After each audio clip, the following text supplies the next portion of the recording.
Welcome.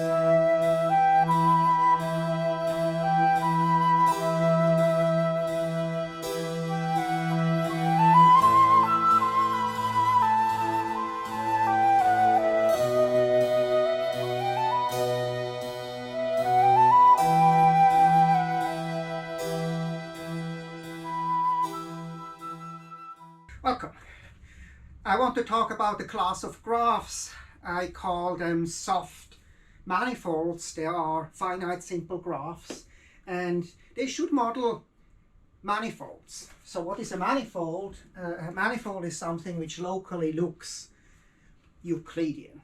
And we have also a notion of sphere in Euclidean space, like our space looks Euclidean. A sphere has a property that if you puncture it, it collapses. And the notions of discrete manifolds, which I have already talked about quite a bit here, is given in this first column.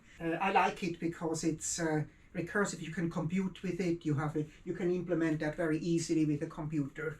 So both the contractibility and the notion of sphere or notion of manifold can be checked easily with a computer, and there is a procedure which terminates after a reasonable time.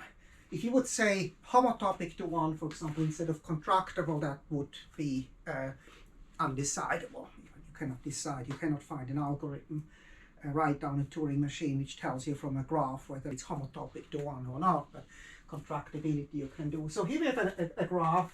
This is a graph which is contractible. Here we have an example of a discrete one sphere. Why is it a discrete one sphere? It's a discrete one sphere because it's a discrete one manifold. It has the property that every unit sphere, in this case every unit sphere is actually just this is S0, the graph with 2 points which are not connected, 2 vertices which are not connected. That's the zero sphere. Why is it the zero sphere? Because you can take away one so that it is contractible, and the unit spheres are empty graphs which are by definition minus one dimensional spheres. So it's a very nice inductive definition, but talked quite a bit about it. It's nice because you can prove things.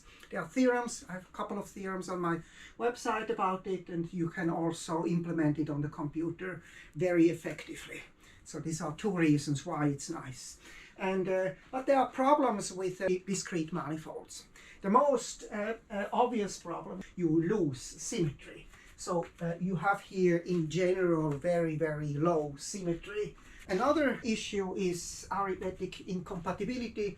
So when you take a manifold, discrete manifold, and you multiply it with a kind of this Stanley-Reisner product or this simplicial complex type product, then what happens if you multiply it with 1? Then you get the barycenter refinement. That's a different graph. It's a larger graph.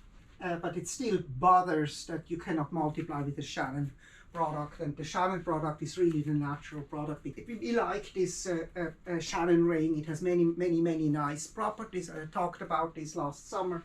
For example, the curvature is compatible. But if you take manifolds, if you take 2 manifolds, for example, you take C4 and you take C4 are just C4 is the smallest one-dimensional sphere, then the Shannon product is it's no more a manifold.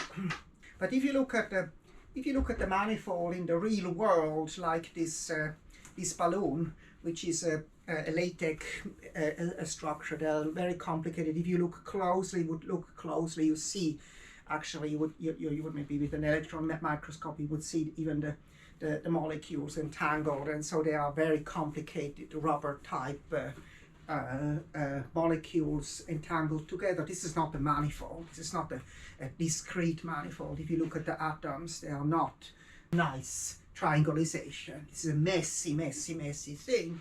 And what happens is if you take a little thing and you probe it and you take away some atom, so most of the time, at least at the beginning, if you rub something away, it will still remain a 2-dimensional manifold. But then, so which means kind of if you make a homotopy deformation. A homotopy deformation is just taking away a vertex such that its unit sphere is contractible. There's also the reverse thing. You add something such that so you take a contractible part and you add another atom. So you can do that. You can build up more complicated manifolds which are homotopic. So what happens is, this is kind of our experience, that most of the time you have many unit spheres, many atoms here which you can take away, and there is no problem. It's still a balloon. If you kind of have taken away too many things, and you are starting to take away more, so suddenly you have reached a point where the deformation is no more a homotopy deformation, but the unit sphere is. And if you look at that, the unit sphere is actually a one-dimensional sphere. So if you look at that, so this is a circle. So if you look at this, is now a contractible space, and the boundary is a one-dimensional sphere. And so I had other definitions which, for example, would also have kind of wheel graphs, consider wheel graphs as in this class. But I simplified this a little bit, and I'm now sure that I have the right, maybe in March this year, 2022, and I think I have now the right definitions, which really works. So how do you know that you have the right definition? You have the right definition if you can prove theorems. Let me just get to this soft manifolds.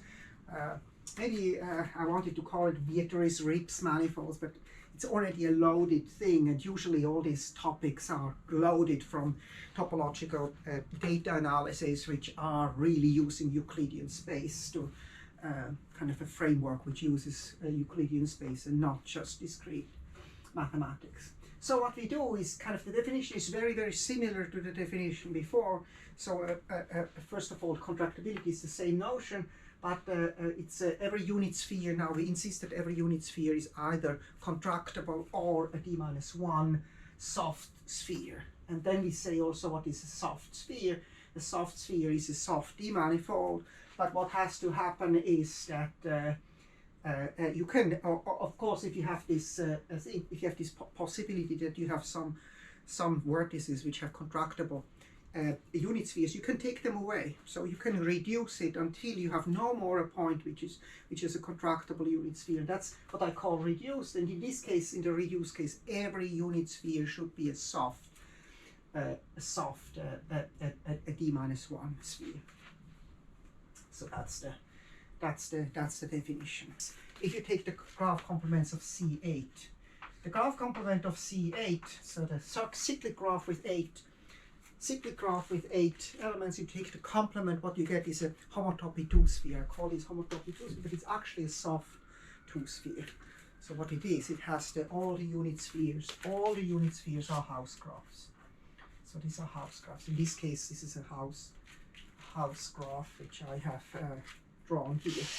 So this is a soft 1-sphere, and if every unit sphere is a soft 1-sphere, then you have a 2-sphere, and if you can take away one vertex, it's contractible, then you have, that's the definition.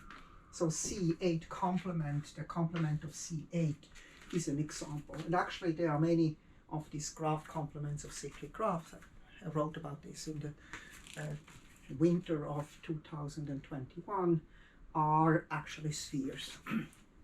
So in order to see that something is really useful and natural and works, you have to prove theorems. And so first of all, examples, for example, Kn, the graph, complete graph, here this complete graph is 4 elements, that's a zero manifold. It's actually a zero manifold.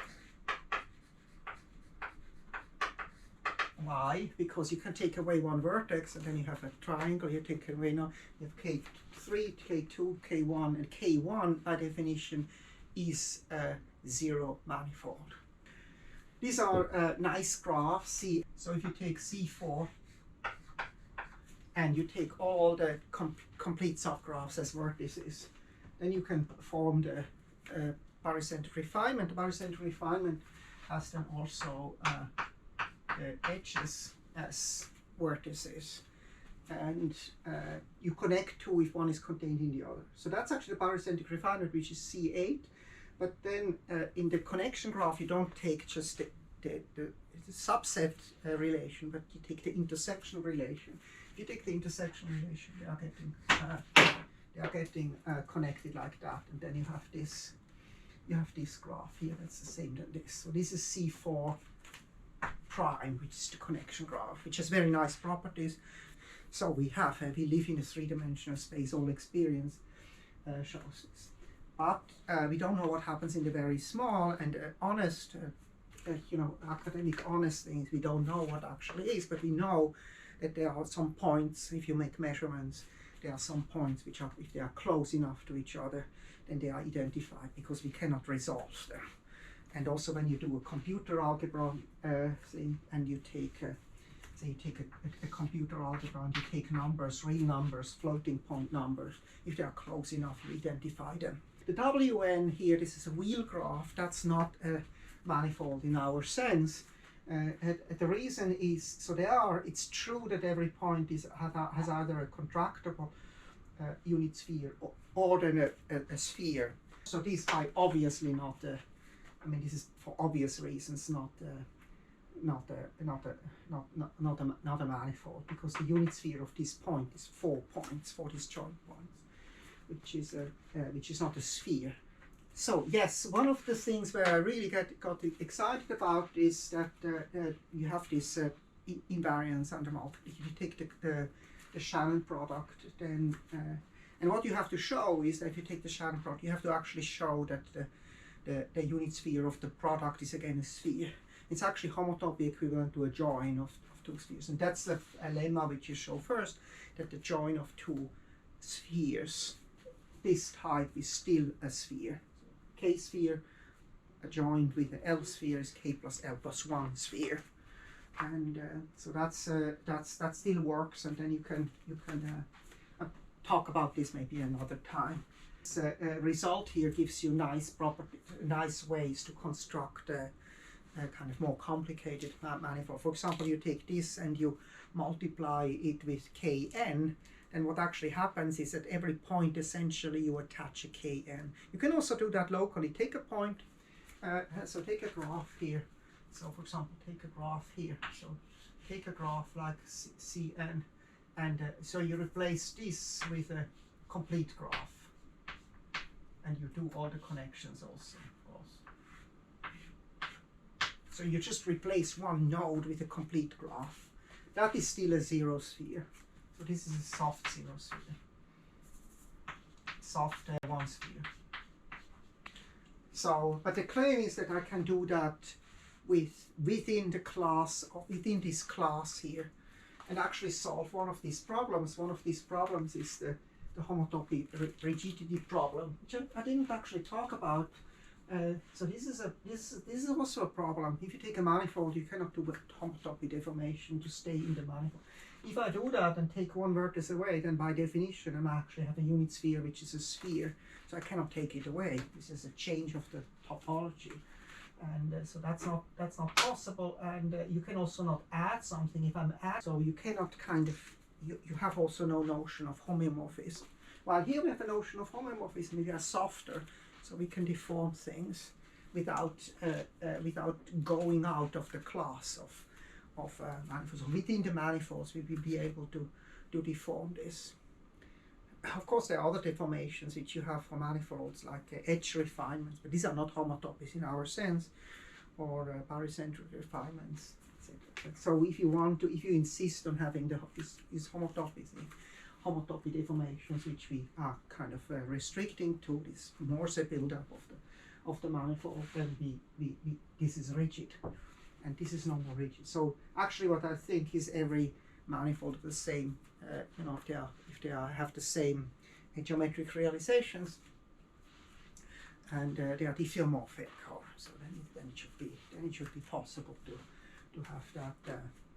have that also do that within this class sphere. And you just take a dense enough point set, and you want to have it epsilon dense, so meaning that there are no balls of radius larger than epsilon which are free of points. And then you can do what you can do is you can define a graph.